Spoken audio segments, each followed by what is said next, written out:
Britain के media ने कुछ लीक दस्तावेज के आधार पर दावा किया कि पुतिन को उन्हीं की खुफिया एजेंसी एफएसबी ने लंबे वक्त तक अंधेरे में रखा।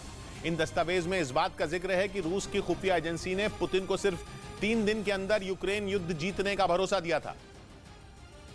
लेकिन अपनी खुफिया एजेंसी की रिपोर्ट पर भरोसा करके पुतिन धोखा खा गए। ब्रिटेन के मीडिया ने जिन दस्तावेज का हवाला दिया वो रूस की खुफिया एजेंसी एफएसबी के एक ईमेल से मिलने का दावा किया गया। बताया गया कि एफएसबी ने अपने ईमेल में पुतिन को कहा था कि अगर युद्ध हुआ तो यूक्रेन के लाखों लोग रूस का साथ देंगे। इतना ही नहीं, ईमेल में यह भी कहा गया कि युद्ध शुरू होते ही यूक्रेन में जेलेंस्की के खिलाफ विद्रोह छिड़ जाएगा और सिर्फ 3 दिन के अंदर यूक्रेन पर रूस का कब्जा हो जाएगा। लेकिन यूक्रेन युद्ध के 1 साल बाद भी न तो वहां से विद्रोह की खबरें आई और न ही पुतिन की सेना यूक्रेन पर कब्जा कर पाई। उल्टा कई ऐसे इलाकों में रूस की सेना को पीछे हटना पड़ा जिन पर युद्ध की शुरुआत में उसका कब्जा हो चुका था। ब्रिटेन के मीडिया ने लीक दस्तावेज के आधार पर दावा किया कि रूस ने यूक्रेन की ताकत को बहुत कम करके आंका और पुतिन को यह भी बताया गया था कि उनका दुश्मन बहुत कमजोर है। इसीलिए युद्ध की शुरुआत में रूस ने सोवियत दौर के हथियारों को मैदान में उतारा ताकि अपने आधुनिक हथियारों को बचा कर रखा जा सके। और अब युद्ध के 1 साल बाद ऐसी नौबत आ चुकी है कि रूस अपने परमाणु मिसाइलों के अलावा तमाम हथियार यूक्रेन के सैनिकों पर इस्तेमाल कर चुका है। रूस की खुफिया एजेंसी ने जिस विद्रोह का जिक्र अपनी ईमेल में किया था उसके ठीक उलट तस्वीरें भी यूक्रेन से सामने आई थी। यूक्रेन के कई लोग रूस के टैंकों के आगे डटकर खड़े हो गए थे। लेकिन इन सबके बावजूद रूस की खुफिया एजेंसी पुतिन को भरोसा दिलाती रही कि यूक्रेन को घुटनों पर लाना ज्यादा मुश्किल नहीं है। ब्रिटेन के मीडिया का यह दावा भी है कि रूस के पास इस युद्ध में प्लान बी नहीं था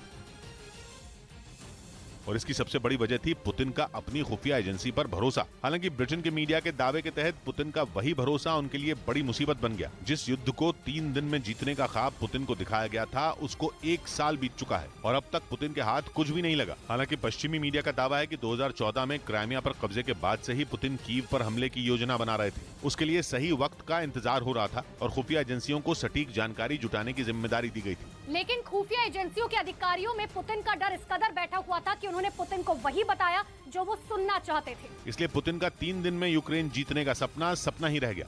इस बीच यूरेशियन टाइम्स नाम की वेबसाइट ने दावा किया कि जंग के 1 साल पूरा होते ही यूक्रेन को खतरनाक F-16 फाइटर जेट पहुंचाने की तैयारी तेज कर दी गई। खबर के मुताबिक F-16 बनाने वाली अमेरिका की कंपनी लॉकहीड मार्टिन इस लड़ाकू विमान का उत्पादन बढ़ाने जा रही है ताकि जैसे ही इस फाइटर जेट को यूक्रेन पहुंचाने का रास्ता साफ हो उसे बड़ी संख्या में ये लड़ाकू विमान मिल जाएं, क्योंकि अमेरिका के इस फाइटर जेट को दुनिया के घातक लड़ाकू विमानों में एक माना जाता है।